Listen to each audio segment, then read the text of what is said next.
राम राम जी दोस्तों, मंजू हिंदी स्टोरी में आपका स्वागत है। आज की कहानी है संस्कारी देवरानी।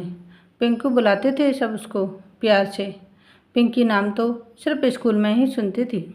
अपने बहन भाइयों में सबसे बड़ी होने की वजह से बचपन से ही जिम्मेदारी लेना उसके स्वभाव में आ गया था। पिता के यहाँ छोटा ही परिवार था और उसको पारिवारिक संस्कार अच्छी तरह से मिले थे। जैसे ही पिंकी बड़ी हुई, पिंकी के विवाह की चर्चा सब रिश्तेदारों के बीच में होने लगी थी, तो पिंकी भी अपने ख्वाबों के राजकुमार को देखने लगी थी। पढ़ने में मेधावी पिंकी भी कहीं न कहीं उच्च अधिकारी की चाहत रखती थी। एक दिन पिंकी के पिता को पिंकी के लिए राजकुमार मिल ही गया। व्यवसायी राजकुमार जो बड़े परिवार का बेटा था, जहाँ पिंकी छोटे परिवार की बड़ी बेटी थी। वहीं संजू बड़े परिवार का छोटा बेटा था। पिंकी और संजू दोनों का विवाह तय हो गया।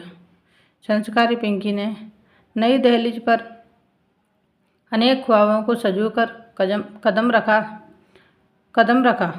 कुछ ख्वाब पूरे हुए तो कुछ अधूरे ही रहे। पिंकी को जहाँ छोटे परिवार के अनुसार थोड़ा सामान बनाने की आदत थी, वहीं पिंकी के परिवार में ज़्यादा सामान बनाने की सीख मिली। नई बहू के आने से न केवल बच्चे खुश थे, बल्कि उसके संस्कारों ने उसके बुजुर्ग सास ससुर को भी गांव से शहर बुला लिया था। शुरू में भीड़ महसूस करने वाली पिंकी को बड़े परिवार में टाइम लगा एडजस्ट होने में।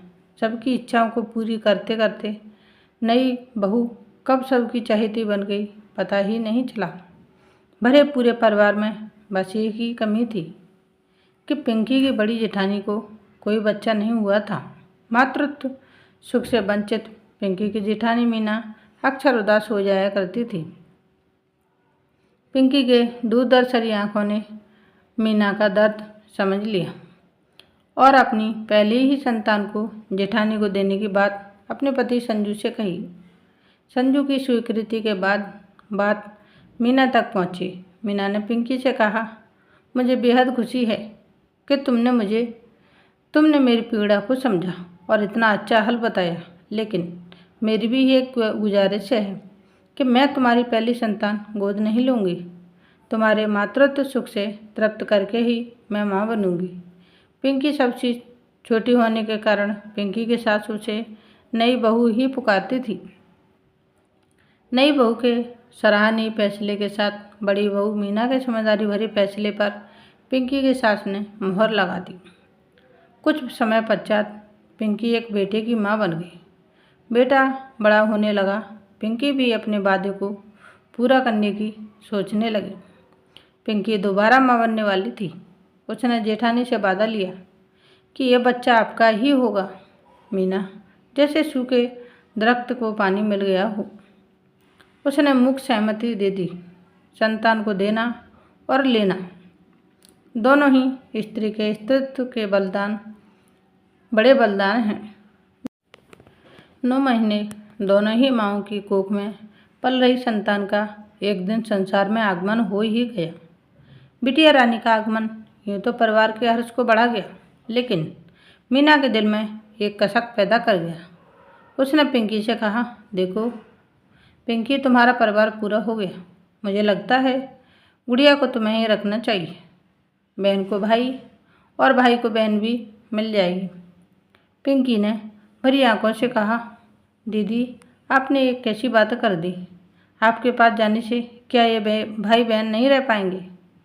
और रही बात मेरे परिवार पूरा होने की, तो वो तो आगे भी पूरा हो जाएगा, लेकिन 9 महीने आपकी ममता ने जो तपस्या की है, उसका मूल्य कौन चुकाएगा? आप ही एक गुड़िया की एकमात्र माँ होंगी। भाव विभोर होकर मीना ने गुड़िया को सीने से लगा लिया। ममता से बरसों से सूखे स्तनों में मानो दूध का अविरल प्रवाह हो गया हो। देवरानी जेठानी गले लगकर प्रेम के अथाह सागर में डूबने लगी।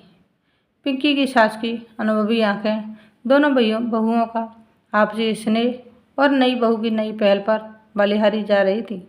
आज की कहानी यहीं समाप्त होती है। मिलते हैं नई स्टोरी वीडियो के साथ। Thanks for watching. Please like share and subscribe. धन्यवाद दोस्तों।